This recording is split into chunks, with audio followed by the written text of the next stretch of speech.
प्रामाणिक समाधान। नमोस्तु गुरुवर। बुराइयों से जितना दूर जाने का प्रयास करते हैं वो उतना ही नजदीक आती हैं। तो गुरुदेव कृपया मार्गदर्शन दें कि हम बुराइयों से कैसे दूर रहें। देखिए, बुराई से दूर जाने के बाद भी अगर बुराई नज़दीक आती तो घबराइए नहीं, अपने संकल्प को दृढ़ बनाइए, बार बार भावना भाइये, धीरे धीरे बुराइयां जाएगी।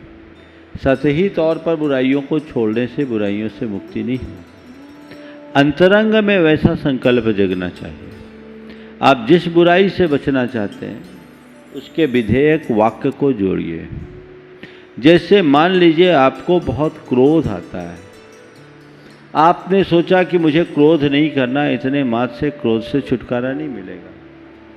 अब आपको उसके लिए एक लंबी प्रक्रिया अपनानी पड़ेगी और आपको एक बात बार बार दोहराना चाहिए, मुझे शांत रहना है, मुझे शांत रहना है, मुझे शांत रहना है, मुझे शांत रहना है। ये वाक्य दिन भर दोहराइए। 108 बार तो कम से कम एक बार बैठ के दोहराइए। अपने मोबाइल के रिंगटोन में ये वाक्य डाल दीजिए, मोबाइल के वॉलपेपर में रख लीजिए, गाड़ी के ऊपर उसके डैशबोर्ड पर लिख लीजिए, दरवाजे के ऊपर तख्ती लगा लीजिए, अपने ऑफिस के टेबल में लिख लीजिए, अपने शयन कक्ष के भीतर लिख लीजिए, मुझे शांत रहना है। ये वाक्य आपके अंदर जब अनुगूंजित होने लगेंगे तो ये इसका असर आपके सबकॉन्शियस माइंड पर गहरा पड़ेगा। नतीजा, जब भी अशांति का कारण आएगा अंदर से आवाज आएगी, मुझे शांत रहना है। प्रयास करना पड़ेगा, तब कहीं जाकर आप बुराई से बच पाएंगे। तो जो भी दोष और दुर्बलता है जो संस्कार में बैठे हैं उनको दूर करने के लिए, उनको जीतने के लिए ये उपक्रम तो आवश्यक है ही। नमोस्तु गुरुवर। क्या हम भावना योग के माध्यम से टूटे हुए रिश्तों को जोड़ सकते हैं? देखिए, भावना योग से टूटा हुआ मनुष्य जब जुड़ सकता है तो सब चीजें जुड़ सकती है। टूटा हुआ मन जुड़े तो सब जुड़ जाए। मेरी सबसे मैत्री है, सभी मेरे मित्र है, मेरा मन पवित्र है। भावना योग इतना ही पर्याप्त। मेरी सबसे मैत्री है, सभी मेरे मित्र हैं, मेरा मन पवित्र है। मैं आप लोगों से कहता हूँ, लोग भावना योग कर रहे हैं लेकिन विधि पूर्वक करें। जो विधि पूर्वक कर रहे हैं उनमें बहुत आश्चर्यजनक परिणाम आ रहे हैं। विधि पूर्वक भावना योग कीजिए, अपने मन से कुछ मत कीजिए। जो जिस तरीके से डिजाइन किए गए हैं भावना योग के विभिन्न प्रारूप आपको यूट्यूब आदि पर उपलब्ध है, उसमें से लीजिए और उसी अनुरूप दोहराइए, आपको तभी उसका वांछित परिणाम मिलेगा। नमोस्तु गुरुवर। हम अपने आप को अपडेट कैसे रखें और हर नए दिन नए अवसर का उपयोग कर हमारा नया वर्जन कैसा हो? बहुत अच्छी बात है। हम अपने आप को अपडेट कैसे रखें, हर दिन हमारा नया वर्जन कैसे हो, उसके लिए नव संकल्प लेना होगा। आप जब भावना योग करते हैं तो उसमें कुछ ऐसी भावना है कि आज के इस दिन को मैं उत्सव की तरह जीना चाहता हूँ, आज मुझे खुश रहना है, आज मुझे शांत रहना है, आज मुझे नया करना है। इस भाव मन में जगाइए और जो अभी तक करते आ रहे हैं उससे मन में उकताहट हो। बहुत सारे कार्यों को करते करते व्यक्ति ऊब जाता है। एक ही गाड़ी में बैठते बैठते लगता बहुत पुरानी हो गई, बदल दो। एक ही तरह के कपड़े पहनते पहनते मन ऊब जाता, आप दूसरे कपड़े ले आओ। एक ही प्रकार का भोजन करते करते मन में आता, भोजन बदल लो। तो भैया, एक ही ढंग का जीवन जीते जीते भी तो ऊब होना चाहिए। आप जीवन शैली बदल लो, अपना ढर्रा बदलो, परिवर्तन लाओ। अपने जीवन में नया करने का भाव जगाना पड़ेगा और संकल्प से ही उत्कर्ष होता है। तो 9 संकल्प ले, अपने आप को अपडेट करे, रोज सोचे कि आज मैंने अपने जीवन के लिए क्या बेहतर किया। सुबह उठते ही यदि ये विचार और भाव मन में लाते हैं तो इसका परिणाम बहुत अच्छा है। नमोस्तु गुरुवर, जैन धर्मानुसार ब्रह्मा, विष्णु और महेश का क्या स्वरूप है? देखिए, जैन धर्म ब्रह्मा, विष्णु, महेश को हमारी आत्मा के ही अंदर मानता है। जैन धर्म सृष्टिवाद को मानता नहीं। जैन धर्म के अनुसार सृष्टि अनादि से है और वो अनिधन है, ना इसकी कभी उत्पत्ति हुई ना कभी इसका विनाश होगा। इसलिए किसी सृष्टि के निर्माता ब्रह्मा का या किसी सृष्टि के प्रतिपालक विष्णु का और सृष्टि के संहारक के रूप में किसी महेश की मान्यता जैन धर्म में नहीं है। लेकिन प्रत्येक आत्मा चूँकि स्वयं अपना निर्माता है, इसलिए वो उसका ब्रह्मा है। अपना खुद पालक है, अपने उत्थान पतन का जिम्मेदार खुद है, इसलिए वही विष्णु है। और वह स्वयं अपने परिणामों के द्वारा अपना संहार करता है, इसलिए महेश है। तो मैं ही ब्रह्मा हूँ, मैं ही विष्णु हूँ, मैं ही महेश हूँ। मुझसे बाहर कोई ब्रह्मा, कोई विष्णु और महेश की मान्यता नहीं। नमोस्तु गुरुवर, क्रमबद्ध पर्याय से क्या तात्पर्य है एवं जैनागम में इसकी क्या अवधारणा है? आचार्य महाराज से एक बार एक सज्जन ने पूछा कि महाराज, मुझे क्रमबद्ध पर्याय में समझ के बारे में समझना है। मुझे क्रमबद्ध पर्याय के बारे में समझना है। गुरुदेव ने कहा पहले क्रमबद्ध स्वाध्याय करो। ये विषय काफ़ी विस्तार से चर्चा करने की अपेक्षा रखता है, पर मैं अत्यंत संक्षेप में बोलूँगा। जैन आगम में क्रमबद्ध पर्याय नाम का कोई शब्द ही नहीं। आगम के किसी भी मूल ग्रंथ में कहीं भी क्रमबद्ध पर्याय नामक शब्द नहीं। शब्द आता है क्रम नियमित। और हमें इस विषय में वस्तु के स्वरूप का विचार करना चाहिए।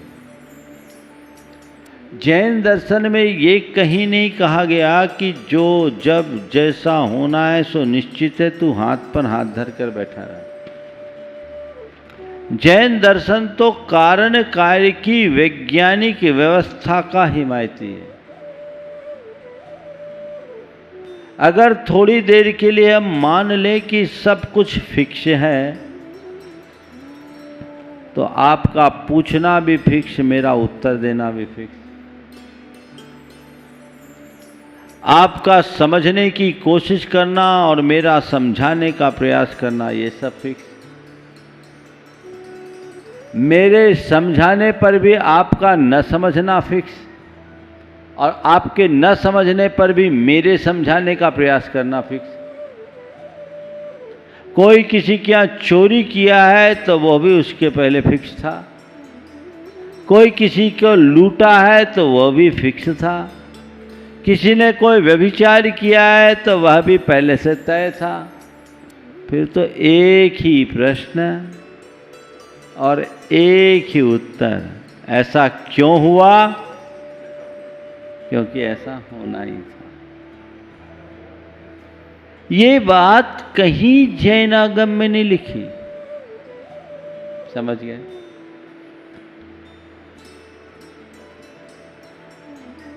पंडित टोडरमल जी ने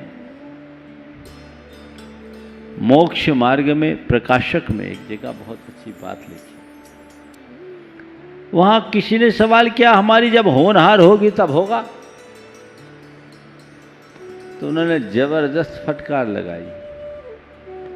कहा, जब तेरा यहू श्रद्धान है तो तू किछु भी कार्यन का उद्यम मत कर। तू खान पान व्यापार आदि में तो उद्यम करे,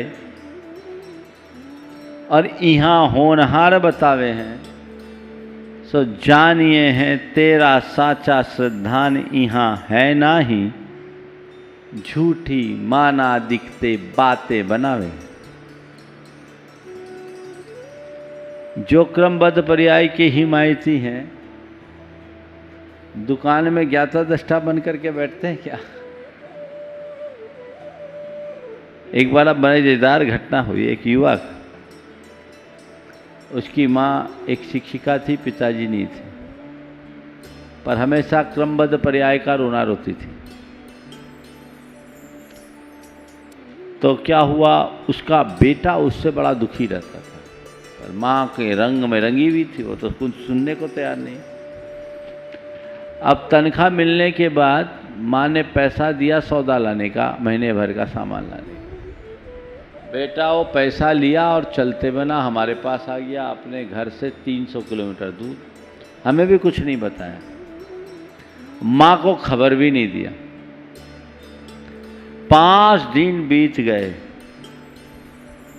आके रुका बा भाई, हमने ना पूछा ना उसने बताया।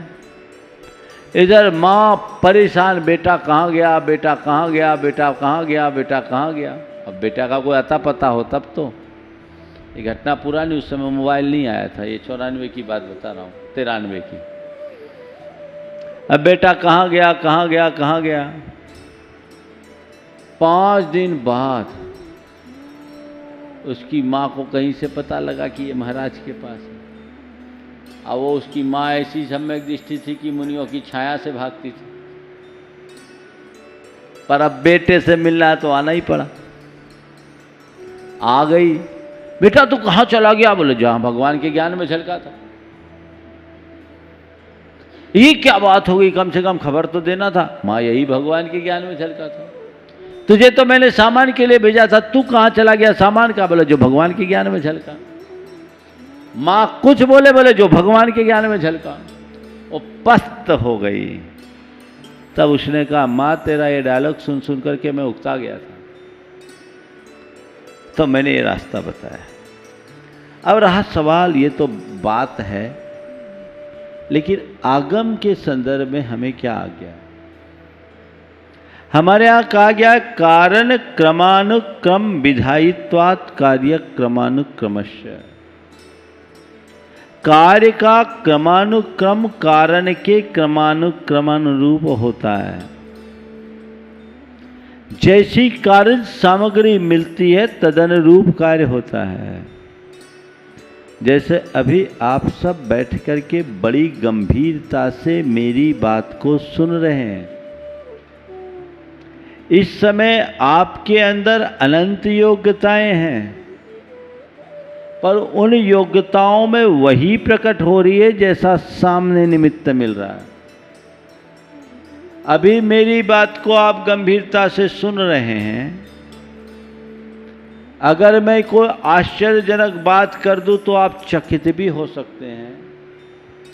आप पर आक्षेप लगा दूं तो आप चौंक भी सकते हैं, और कोई चुटकुला सुना दूं तो खिलखिला भी सकते हैं। कोई डरावनी बात कर दूं तो डर भी सकते हैं, और कोई चिंताजनक बात कर दूं तो चिंतित भी हो सकते हैं। आपका चिंतित होना, आपका चकित होना, आपका डरना, आपका खिलखिलाना, आपका गंभीर होना, आपका चौंकना, ये सब क्या है? ये योग्यताएं आपके अंदर है ना? प्रकट कौन सी हुई? जैसा सामने कारण बना, यही हुई ना।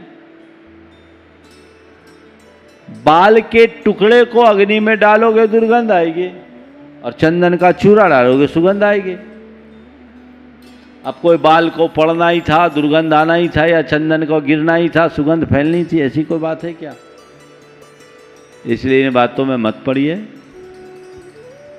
कारण कार्य व्यवस्था को समझिए।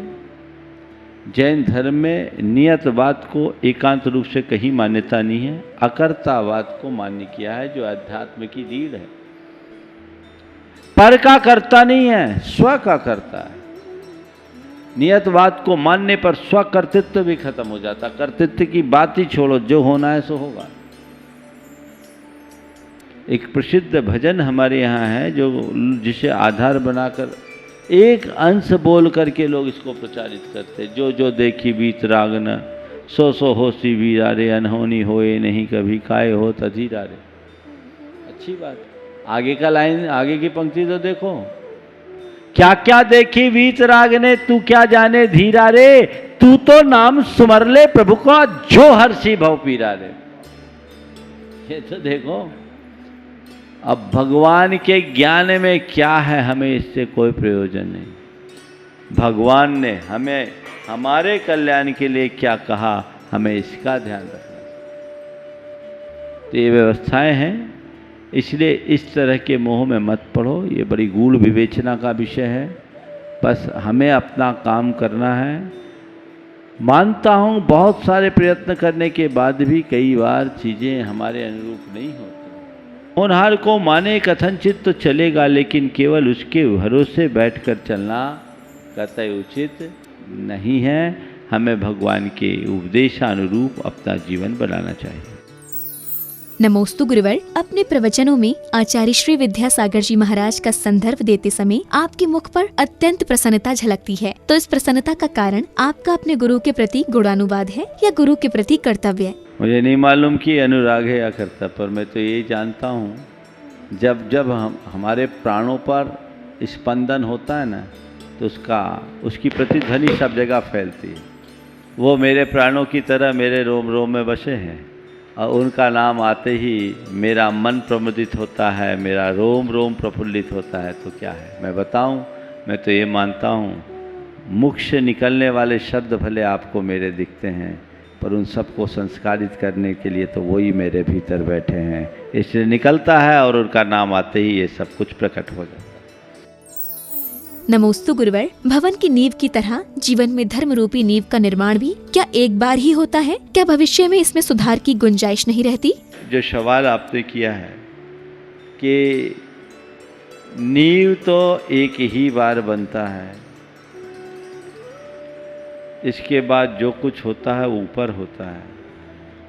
क्या धर्म के क्षेत्र में भी ऐसा ही है कि एक बार नींव बन गई तो बन गई, फिर बाकी कुछ नहीं? हाँ, धर्म की नींव एक ही है, वो श्रद्धा की नींव है। एक बार पनप गई, वो बुनियाद अच्छी होनी चाहिए, तो फिर उसमें तो मंजिल पर मंजिल तानी जा सकती, उसे कोई हिला नहीं सकता। धर्म निष्ठा की नींव को प्रगाढ़ बनाने की आवश्यकता और अपेक्षा है। उसे हमें गंभीरता से देखना चाहिए। जैसे कोई मकान जर्जर हो जाता है तो उसकी मरम्मत भी तभी तक होती है जब तक कि नींव होती है। इसे दूसरे संदर्भ में ले लीजिए, और ज़्यादा व्यवहारिक होगा। जड़ का बीज बोते हैं, वो अंकुरित होता है, ऊपर बढ़ता है, उसके साथ साथ उसकी जड़ें नीचे फैलती है। जब तक जड़ें सुरक्षित होती है, पेड़ हरा भरा होता है। और आपको ये ज्ञात होना चाहिए कि जैसे जैसे पेड़ बढ़ता है, उसकी जड़ें भी गहराती जाती है। तो धर्म निष्ठा की जड़ गहरी और मजबूत होनी चाहिए। जीवन का विकास अपने आप होगा, उत्तरोत्तर विकास होगा और पूरा जीवन वृक्ष हरा भरा बना रहेगा। इसलिए निष्ठा को गहरी बनाने की जरूरत है, जड़ को सुरक्षित रखने की जरूरत है, नींव को मजबूत बनाने की जरूरत है। वो विनष्ट हो गया तो सब गड़बड़।